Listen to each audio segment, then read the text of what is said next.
Dalam hamparan sejarah manusia yang membentang dari timur jauh hingga ke barat yang tak bertepi, ada kisah yang terus mengundang perhatian, kisah yang tidak pernah padam, kisah yang disampaikan dari satu generasi ke generasi berikutnya, kisah yang tetap hidup dalam ingatan umat manusia melalui wahyu dan tradisi. Kisah ini terkait dengan dua bangsa misterius yang disebut Ya'juj dan Ma'juj, sosok yang oleh sebagian tradisi lain dikenal sebagai Gog dan Magog. Setiap kali nama dua bangsa ini disebut, seakan yang hadir adalah gambaran tentang kekuatan besar yang pernah ditahan oleh suatu penghalang, kekuatan yang suatu saat nanti akan dilepaskan dan akan memenuhi dunia dengan gelombang manusia yang tak terhitung jumlahnya. Dalam perjalanan penafsiran sejarah, ada yang mencoba menghubungkan kisah ini dengan bangsa pengelana yang pernah menjelajah padang rumput Eurasia, bangsa yang dikenal sebagai bangsa Skit atau bangsa Scythian. Namun apakah benar bangsa Skit tersebut adalah Ya'juj dan Ma'juj menurut ajaran Islam? Pertanyaan ini membawa kita pada perjalanan panjang, perjalanan yang menyusuri masa lalu, menelusuri peradaban yang telah hilang, serta menggali kembali kisah yang telah disampaikan melalui kitab suci. Untuk memahami seluruh kisah ini, kita perlu memasuki ruang dan waktu yang jauh dari masa kini. Pada masa yang telah terkubur dalam debu sejarah, hidup suatu bangsa yang dikenal karena kemampuan bertempurnya, hidupnya yang tidak terikat oleh wilayah tertentu, dan keberaniannya menjelajah padang rumput luas di antara timur dan barat. Mereka adalah bangsa Skit. Dalam catatan kuno, bangsa ini digambarkan sebagai kaum penunggang kuda yang tangguh, pemanah ulung, dan suku-suku yang bergerak bebas mengikuti arah angin dan musim. Tanah mereka tidak terbatas oleh tembok, tidak dibatasi oleh kekuasaan raja manapun, dan tidak ditentukan oleh batas negara. Mereka hidup menyatu dengan langkah kuda, memakan hasil buruan, dan mempertahankan diri dari suku lain melalui kemampuan bertempur yang telah melekat dalam hidup mereka sejak kecil. Para penulis dari dunia barat kuno pernah menggambarkan bangsa Skit sebagai bangsa yang seakan lahir di atas pelana kuda. Mereka bergerak cepat, menyerang mendadak, kemudian menghilang seperti angin padang rumput. Bagi peradaban menetap yang hidup dalam kota-kota besar, bangsa Skit tampak menyeramkan karena mereka datang tanpa peringatan, tidak mengikuti aturan diplomasi, dan tidak menaklukkan wilayah dengan cara yang lazim bagi kerajaan besar. Mereka justru bergerak seperti gelombang manusia yang muncul dalam jumlah besar lalu kembali menghilang. Gambaran inilah yang kemudian oleh sebagian sejarawan dianggap memiliki kemiripan dengan karakter Ya'juj dan Ma'juj. Namun, ketika kita memasuki tradisi Islam, kisah ini menjadi jauh lebih kompleks. Ajaran Islam membawa kita pada narasi wahyu, narasi yang tidak dibangun oleh gambaran sejarah, melainkan oleh penjelasan yang diturunkan melalui kitab suci. Dalam Al-Quran, kisah Ya'juj dan Ma'juj dikaitkan dengan seorang hamba Allah yang dikenal sebagai Zulkarnain. Sosok ini, menurut Al-Quran, melakukan perjalanan panjang menuju timur dan barat hingga mencapai suatu peradaban yang memohon pertolongan darinya. Mereka mengadu tentang dua bangsa yang selalu membuat kerusakan di bumi, dua bangsa yang tidak memiliki belas kasih terhadap siapapun, bangsa yang kekuatannya tidak dapat mereka hadapi dengan kemampuan sendiri. Melihat kesulitan mereka, Zulkarnain kemudian membangun suatu penghalang kokoh yang terbuat dari besi dan cairan tembaga, sebuah dinding besar yang menjadi batas antara bangsa tersebut dan dunia luar.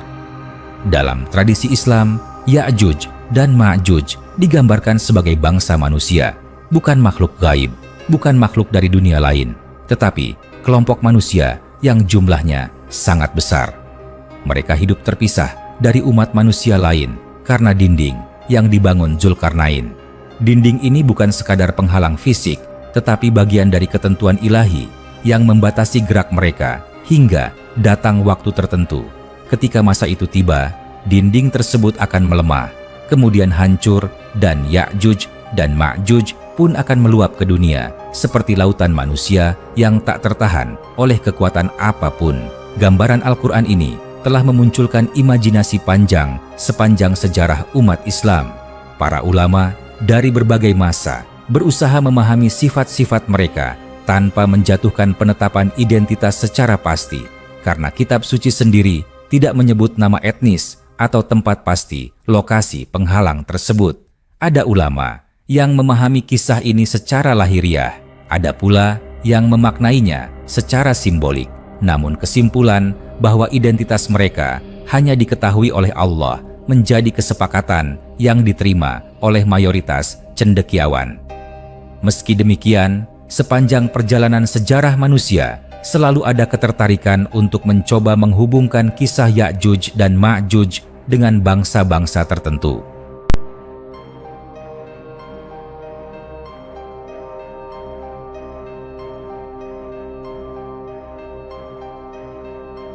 Bangsa Skit adalah salah satu dari bangsa yang sering disebut dalam perbandingan ini. Alasan mengapa bangsa Skit sering muncul dalam pembahasan adalah karena beberapa sifat mereka seakan cocok dengan gambaran bangsa besar yang bergerak secara mendadak, memiliki jumlah besar, serta mampu menimbulkan ketakutan pada peradaban lain.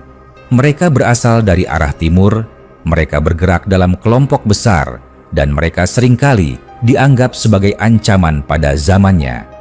Dalam catatan sejarah, mereka bahkan sempat memasuki wilayah timur Eropa hingga menimbulkan ketakutan pada kerajaan-kerajaan besar yang memiliki benteng kokoh. Akan tetapi, apakah kemiripan karakter berarti identitas yang sama? Dalam kajian Islam, jawabannya tidak. Para ulama menegaskan bahwa meskipun sejarah dapat memberikan contoh bangsa yang mirip dengan deskripsi Ya'juj dan Ma'juj, itu tidak berarti bahwa bangsa tersebut adalah benar-benar Ya'juj dan Ma'juj yang disebut dalam Al-Quran. Ada perbedaan besar antara membandingkan kemiripan dan memastikan identitas kisah Ya'juj dan Ma'juj dalam Islam tidak menuntut kita mencari padanan sejarah tertentu, karena kisah tersebut berada dalam ranah perkara gaib yang hanya dijelaskan sebatas yang diperlukan oleh wahyu. Penting untuk dipahami bahwa dunia pada masa lalu dipenuhi oleh bangsa-bangsa nomaden yang bergerak dari satu wilayah ke wilayah lain, membawa dampak besar dan seringkali dianggap sebagai ancaman bagi masyarakat menetap. Tidak hanya bangsa Skit, tetapi juga bangsa Hun, bangsa Mongol, bangsa Turk awal, dan berbagai suku lain yang hidup dalam padang rumput Eurasia. Banyak dari mereka memiliki ciri yang dapat dibandingkan secara kasar dengan gambaran Ya'juj dan Ma'juj. Namun, membandingkan ciri tidak sama dengan menetapkan identitas. Sebagian sejarawan modern juga mengingatkan bahwa bangsa Skit tidaklah tunggal. Mereka terdiri dari banyak suku yang tersebar luas, dan identitas mereka berubah seiring waktu. Bahkan, dalam catatan sejarah, bangsa Skit dapat berubah dari bangsa yang menakutkan menjadi bangsa yang hidup, berdampingan dengan peradaban lain. Hal ini menunjukkan bahwa mereka tidak sepenuhnya cocok dengan gambaran Ya'juj dan Ma'juj yang dalam tradisi Islam selalu digambarkan sebagai bangsa yang tetap terhalang hingga dinding runtuh di akhir zaman. Jika kita kembali kepada Al-Quran, pesan yang disampaikan bukanlah penetapan bangsa tertentu, melainkan menggambarkan sifat dan peran mereka dalam takdir akhir zaman. Mereka akan keluar dalam jumlah yang sangat besar. Mereka akan memenuhi dunia, dan manusia akan merasa tidak mampu menghadapi mereka. Kisah mereka adalah bagian dari rencana besar tentang perjalanan dunia menuju akhir sejarahnya, bukan sekadar catatan antropologi tentang suku yang pernah hidup di masa lampau. Dengan demikian, ketika kita bertanya, apakah bangsa Skit adalah Ya'juj dan Ma'juj menurut Islam, maka jawabannya tetap sama. Tidak ada dasar agama yang menyatakan hal tersebut. Tidak ada ayat atau riwayat yang menyebutkan bangsa Skit atau bangsa manapun sebagai identitas Ya'juj dan Ma'juj. Hubungan itu hanyalah teori sejarah yang muncul dari perbandingan sifat-sifat, bukan dari ajaran agama.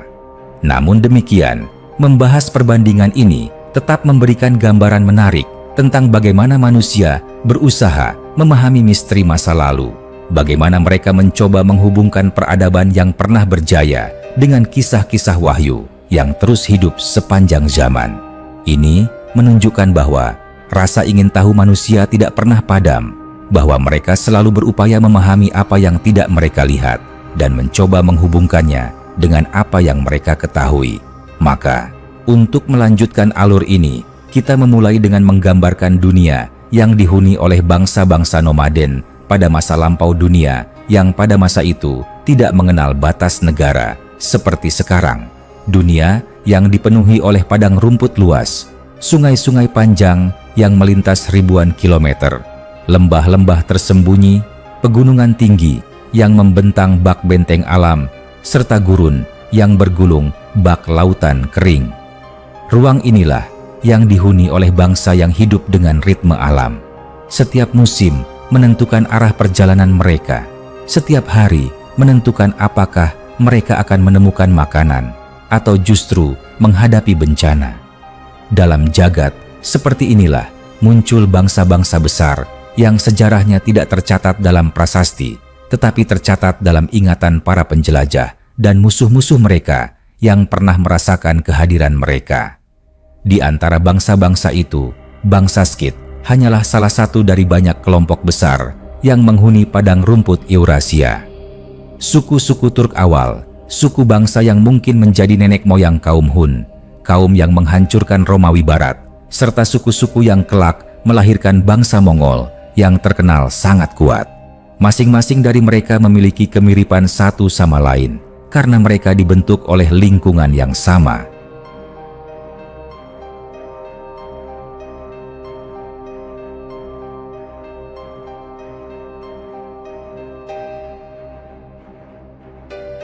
Mereka hidup dengan kuda, tinggal di tenda, mengikuti arah angin, dan tidak pernah menetap dalam satu kota untuk waktu yang lama. Mereka adalah manusia yang hidup bersama gerak dunia, manusia yang tidak dibatasi oleh dinding atau benteng kota. Sementara itu, kisah Ya'juj dan Ma'juj dalam ajaran Islam berada di suatu tempat lain, tempat yang tidak dapat ditempuh oleh sekadar catatan sejarah. Kisah ini terhubung dengan Zulkarnain yang digambarkan sebagai seseorang yang melakukan perjalanan ke pelosok dunia, mengunjungi suatu kaum yang tidak dapat memahami bahasanya, serta melihat kaum yang meminta perlindungan dari kerusakan yang disebabkan oleh dua bangsa tersebut.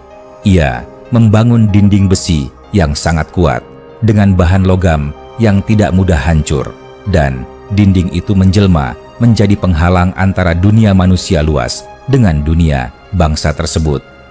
Dari sini kita memahami bahwa identitas Ya'juj dan Ma'juj bukanlah sekadar siapa mereka, tetapi bagaimana mereka berperan dalam panggung besar kehidupan. Sebagian manusia pada masa lampau membayangkan bahwa letak dinding tersebut berada di wilayah yang sangat jauh.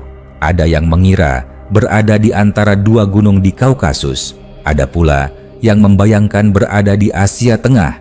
Bahkan ada yang menduga terletak di wilayah utara yang dingin, daerah yang dipenuhi es abadi. Walau demikian, semua itu hanyalah dugaan manusia yang terbatas. Tidak ada satupun yang dapat memastikan dengan pasti, karena Al-Quran tidak menyebutkan lokasi geografis secara jelas. Semua dibiarkan menjadi misteri yang hanya dapat terungkap ketika waktu yang telah ditentukan tiba. Ketika para ahli kemudian menyandingkan bangsa Skit dengan Ya'juj dan Ma'juj, mereka melakukannya berdasarkan gambaran yang tampak dari permukaan sejarah. Mereka melihat bahwa bangsa Skit sering datang dari wilayah timur, bergerak cepat dalam jumlah besar, serta memiliki citra sebagai bangsa perusak. Namun, yang sering terlupakan adalah bahwa bangsa Skit juga memiliki masa ketika mereka hidup damai, berdagang, berbaur, dan membentuk hubungan yang baik dengan bangsa lain. Padahal, gambaran tentang Ya'juj dan Ma'juj dalam Islam bersifat konsisten, selalu sebagai bangsa yang terhalang oleh dinding dan menjadi simbol kekuatan yang kelak akan dilepas pada akhir zaman.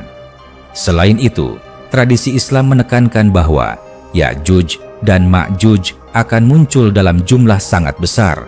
jumlah yang digambarkan seperti gelombang manusia yang tidak dapat dihitung, seakan memenuhi dunia dalam sekejap.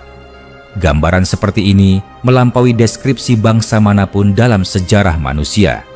Bahkan, bangsa Mongol yang terkenal sangat kuat dan luas daerah taklukannya pun, jumlahnya tidak dapat menandingi gambaran jumlah Ya'juj dan Ma'juj yang disampaikan dalam hadis gambaran ini, memperkuat pemahaman bahwa Ya'juj dan Ma'juj bukanlah sekadar bangsa masa lampau, tetapi bagian dari rencana besar akhir zaman. Narasi ini kemudian membawa kita pada pemahaman bahwa kisah Ya'juj dan Ma'juj bukanlah sesuatu yang harus kita cocokkan secara sempurna dengan catatan sejarah. Yang terpenting adalah pelajaran di balik kisah mereka, bahwa dunia akan menghadapi ujian besar, bahwa ada kekuatan yang tidak dapat ditahan oleh manusia, dan bahwa akhirnya semua kekuatan dunia berada di bawah kendali Allah yang Maha Berkuasa. Kisah ini mengingatkan bahwa segala sesuatu dalam dunia memiliki batas, namun kehendak Allah tidak mengenal batas. Ketika dinding yang dibangun oleh Zulkarnain itu akhirnya hancur, maka dunia akan menyaksikan salah satu peristiwa terbesar dalam sejarah manusia. Ya'juj dan Ma'juj akan keluar, bergerak seperti air bah yang memenuhi lembah dan gunung, membuat manusia tidak memiliki daya untuk melawan. Namun, meski gambaran ini tampak mengerikan, ajaran Islam menegaskan bahwa semua itu berada dalam kendali ilahi. Setelah Ya'juj dan Ma'juj bergerak bebas, Allah akan mengutus suatu hal yang akan menghabisi mereka, sehingga bumi kembali tenang. Semua itu adalah bagian dari pelajaran bahwa tidak ada kekuatan manusia yang absolut, bahwa yang kekal hanyalah kekuatan Tuhan. Dengan memahami semua ini, kita dapat melihat bahwa pertanyaan apakah bangsa Skit adalah Ya'juj dan Ma'juj sebenarnya tidak perlu dijawab secara pasti, karena kisah tersebut bukan tentang etnis tertentu, bukan tentang bangsa tertentu, dan bukan tentang sejarah yang ingin disamakan dengan wahyu. Kisah tersebut adalah bagian dari narasi besar kehidupan, narasi yang menyatukan masa lalu, masa kini, dan masa depan dalam satu garis takdir, dan manusia hanya dapat memahami bagian yang diizinkan oleh Tuhan, sementara bagian yang lain akan selalu berada di balik tirai. Di antara padang-padang rumput luas dan dataran tanpa batas, manusia dari masa lampau seringkali memandang cakrawala, seakan menyembunyikan sesuatu yang lebih besar dari apa yang terlihat. Para pengelana yang hidup berpindah-pindah membawa banyak cerita tentang suku-suku besar yang muncul dari arah timur.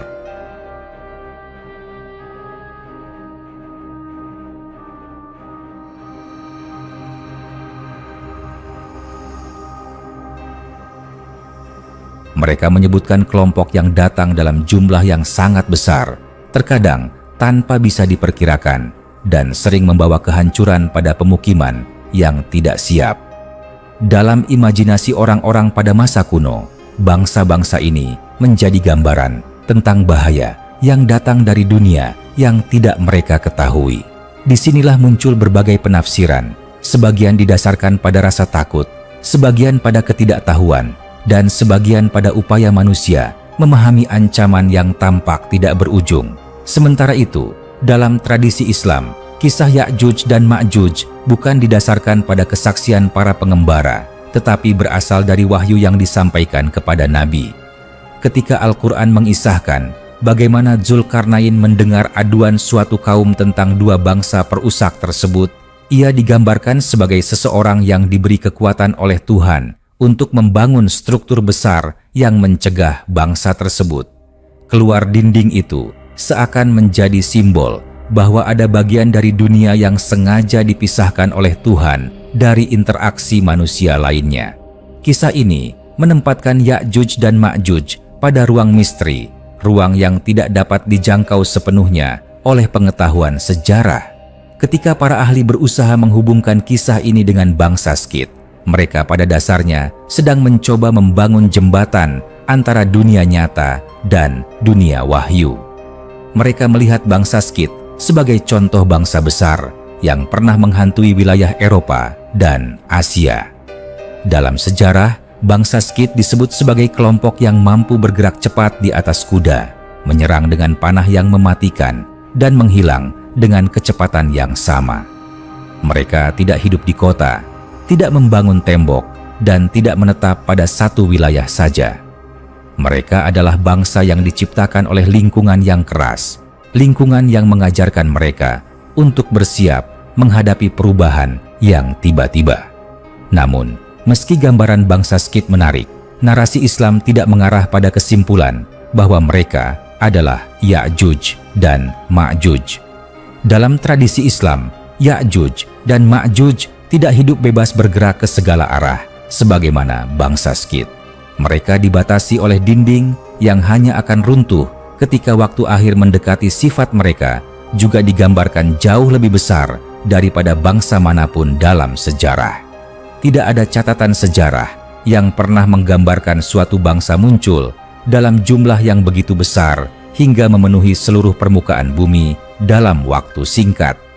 Gambaran ini menunjukkan bahwa Ya'juj dan Ma'juj bukan sekadar bangsa yang pernah dikenal dalam sejarah manusia, tetapi kelompok besar yang muncul dalam konteks akhir zaman. Narasi ini semakin rumit ketika kita memahami bahwa dunia memiliki siklus panjang dalam peradaban. Bangsa besar muncul, memuncak, hancur, lalu digantikan oleh bangsa lain. Imperium besar seperti Babilonia, Mesir, Persia, Romawi, dan dinasti Tiongkok pernah mencapai puncak kejayaannya, namun pada akhirnya semua mengalami kemunduran. Ketika peradaban runtuh, manusia seringkali mencari penyebab yang lebih besar dari sekadar kesalahan politik. Dalam gelapnya masa transisi, berbagai legenda dan mitos muncul, termasuk legenda tentang bangsa dari timur yang akan datang di akhir zaman. Legenda-legenda inilah yang kemudian disandingkan oleh orang-orang dengan kisah Ya'juj dan Ma'juj. Meskipun ajaran Islam tidak pernah menyatakan hal tersebut secara pasti. Pada masa tertentu, ada pula masyarakat yang memandang bangsa Mongol sebagai perwujudan Ya'juj dan Ma'juj, terutama setelah bencana besar yang mereka timbulkan di berbagai wilayah. Pasukan berkuda yang datang dengan jumlah besar, menghancurkan kota-kota besar, serta menyebarkan ketakutan, membuat orang-orang pada masa itu yakin bahwa dunia sedang menyaksikan apa yang dijanjikan dalam kitab suci. Tetapi, ketika masa itu berlalu, kesimpulan itu pun dianggap tidak tepat karena bangsa Mongol tidak sesuai dengan ciri-ciri yang disebutkan dalam ajaran Islam. Mereka tidak muncul dari balik dinding, tidak keluar pada akhir zaman, dan tidak memenuhi bumi dalam skala yang menggambarkan akhir perjalanan dunia. Pelajaran dari kesalahan penafsiran tersebut memperkuat keyakinan bahwa identitas Ya'juj dan Ma'juj tidak dapat dipastikan melalui sejarah. Mereka tetap berada dalam ruang yang tidak terjangkau oleh manusia. Semua dugaan yang mengaitkan mereka dengan bangsa tertentu dianggap sekadar upaya memahami sesuatu yang berada di luar jangkauan manusia, hanya dapat menebak-nebak, tetapi tidak memiliki dasar wahyu untuk memastikan. Namun, meski identitasnya tidak dapat dipastikan, narasi tentang Ya'juj dan Ma'juj terus menjadi salah satu cerita yang paling kuat dalam tradisi Islam. Kisah tentang bagaimana mereka akan keluar, bagaimana mereka akan memenuhi bumi, bagaimana mereka akan meminum seluruh air dan meninggalkan kekeringan, serta bagaimana doa manusia tidak akan mampu menghentikan mereka. Semuanya memberikan gambaran tentang betapa dahsyat peristiwa itu nanti.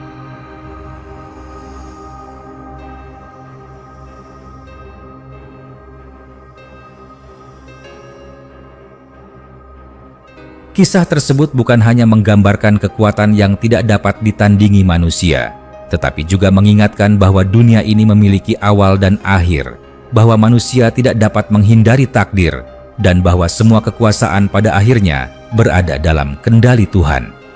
Dengan semua kisah ini, kita kembali memahami bahwa bangsa Skit hanyalah salah satu dari banyak bangsa yang digunakan sebagai perbandingan oleh para sejarawan. Mereka bukan Ya'juj dan Ma'juj. Mereka hanya bangsa manusia biasa yang pernah hidup, pernah berjaya, dan pernah runtuh.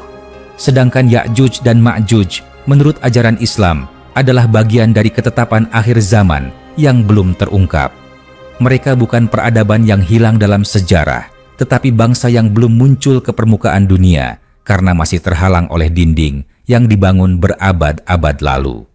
Dalam perjalanan panjang ini, kita dapat membayangkan bagaimana pada masa lampau manusia dari berbagai wilayah duduk di depan api unggun pada malam hari, mendengarkan cerita dari para penjelajah, pedagang, dan utusan yang melakukan perjalanan jauh.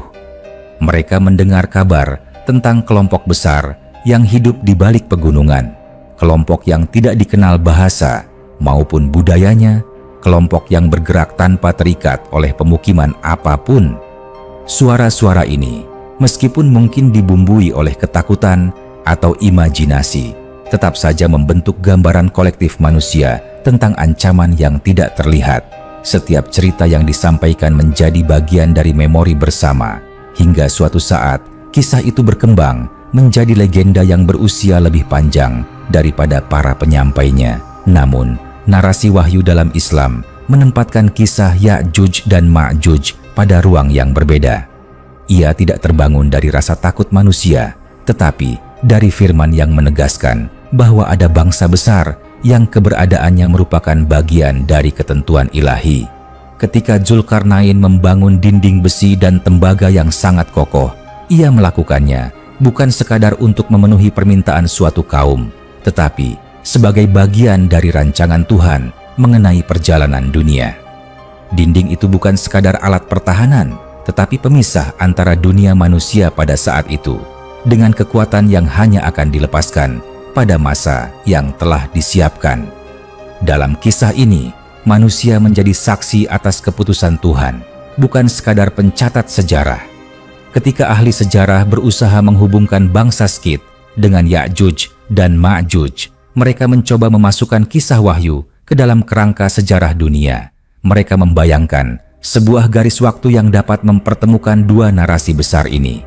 Mereka melihat bangsa Skit yang hidup di padang Eurasia, yang bergerak cepat dan tiba-tiba, serta yang sering dianggap menakutkan oleh peradaban menetap.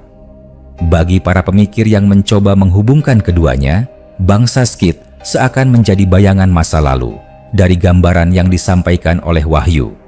Namun, semakin dalam hubungan ini dikaji, semakin jelas terlihat bahwa keduanya tidak menyatu.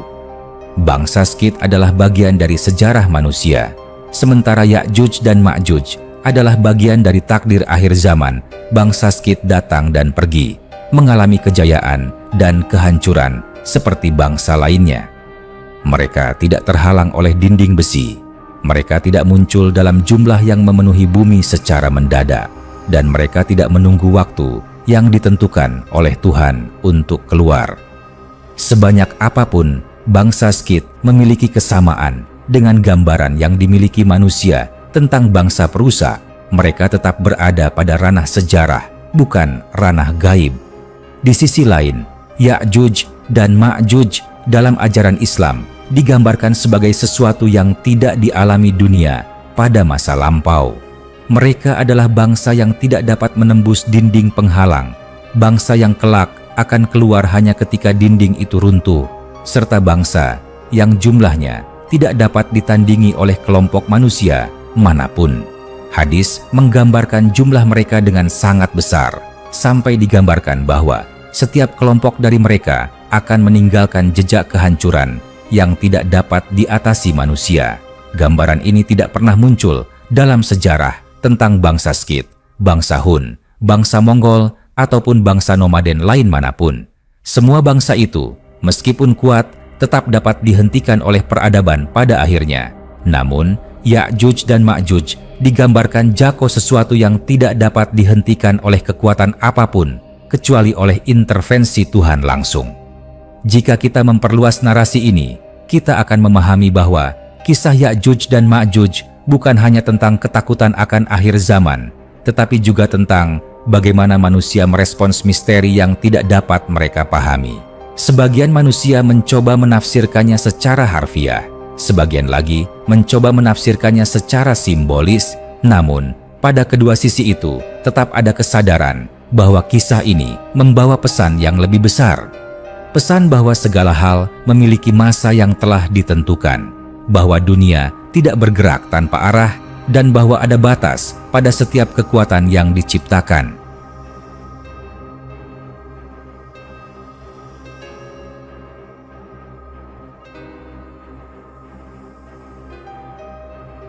Melanjutkan kisah ini, kita dapat membayangkan bagaimana dunia akan menghadapi munculnya Ya'juj dan Ma'juj.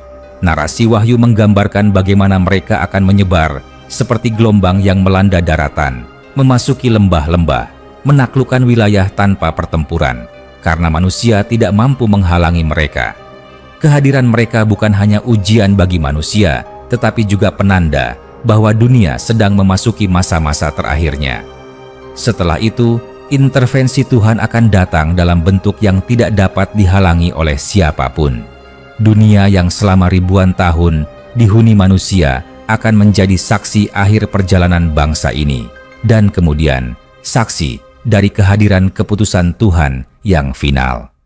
Dengan seluruh kisah ini, kita memahami bahwa menghubungkan bangsa Skit dengan Ya'juj dan Ma'juj hanyalah sebagian dari keinginan manusia untuk memberikan nama pada sesuatu yang tidak mereka kenal. Namun, ajaran Islam menjelaskan bahwa identitas bangsa tersebut berada di luar jangkauan sejarah manusia.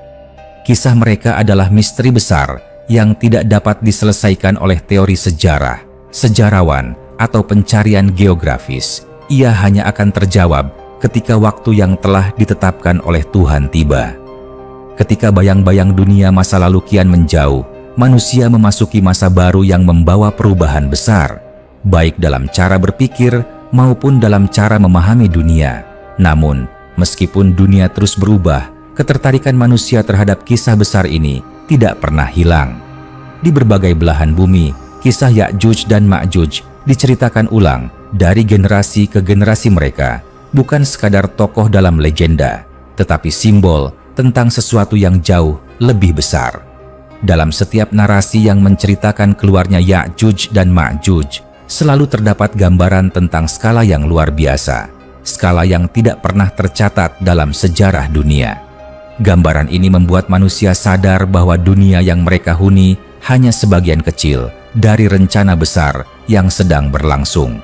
Ketika memikirkan bagaimana bangsa besar ini suatu hari akan keluar dari tempat mereka ditahan, manusia sering membayangkan dinding tinggi yang menghalangi mereka, dinding yang dibangun dengan logam yang meleleh hingga bersatu menjadi struktur yang tidak dapat ditembus. Dinding ini dalam imajinasi manusia berdiri di antara dua gunung besar, menjaga dunia luar dari serangan bangsa yang jumlahnya tak terhingga. Gambaran dinding itu sendiri telah menjadi bagian dari mitologi yang dibentuk oleh manusia, meskipun Wahyu hanya menjelaskan bahwa ia kokoh dan kuat hingga tiba waktu yang telah Allah tentukan untuk membuatnya runtuh. Dalam perenungan yang mendalam, dinding itu bukan sekadar penghalang fisik, tetapi juga simbol tentang batas yang ditetapkan oleh Tuhan agar manusia tidak terbebani oleh kejadian yang belum waktunya. Seiring berjalannya waktu, manusia semakin sering mengaitkan peristiwa-peristiwa besar dengan tanda akhir zaman. Ketika perang besar terjadi, mereka bertanya, apakah ini pertanda? Ketika bencana datang silih berganti, mereka bertanya, apakah dunia mendekati masanya? Ketika kerajaan besar runtuh, mereka kembali mengingat kisah Ya'juj dan Ma'juj. Begitu besar pengaruh kisah ini terhadap cara pandang manusia, hingga setiap kejadian besar di dunia selalu dikaitkan dengan kemungkinan kemunculan mereka. Namun, ajaran Islam menekankan bahwa semua itu hanya akan terjadi pada waktu yang telah ditentukan, dan tidak ada seorang pun yang dapat mempercepat atau memperlambatnya. Jika kita melanjutkan narasi ini dengan menelusuri lebih jauh perjalanan akhir zaman, maka gambaran besar mulai terbuka. Mula-mula, dunia akan memasuki masa penuh fitnah ketika muncul sosok perusak yang dikenal sebagai Dajjal, sosok yang akan mengguncang akidah umat manusia. Pada masa itu, manusia akan diuji dengan perkara yang belum pernah mereka hadapi sebelumnya. Namun, pada akhirnya, kedatangan Nabi Isa akan mengembalikan keseimbangan. Beliau akan menegakkan kebenaran, mematahkan kebohongan, dan membawa umat manusia pada masa yang penuh cahaya. Namun, perjalanan itu tidak berakhir sampai di sana. Setelah masa itu berjalan, dunia akan kembali menghadapi ujian besar, ujian yang jauh lebih dahsyat. Ketika Ya'juj dan Ma'juj keluar, mereka akan menyebar dengan kecepatan yang tidak dapat dihentikan siapapun. Mereka akan memenuhi tanah, meminum sungai-sungai hingga kering, dan membuat manusia berlari ke tempat paling tinggi untuk menghindari gelombang manusia yang tidak terbendung. Namun, meskipun gambaran mereka tampak menakutkan, kisah ini juga menyampaikan bahwa segala sesuatu tetap berada dalam kendali Allah. Setelah manusia berdoa dengan sangat dalam, setelah dunia berada pada titik tidak berdaya, Tuhan akan mengirimkan sesuatu yang menghabisi seluruh Ya'juj dan Ma'juj tanpa perlawanan sedikit pun. Dari sini kita memahami bahwa perbandingan antara bangsa Skit dan Ya'juj serta Ma'juj sesungguhnya tidak pernah dapat disatukan.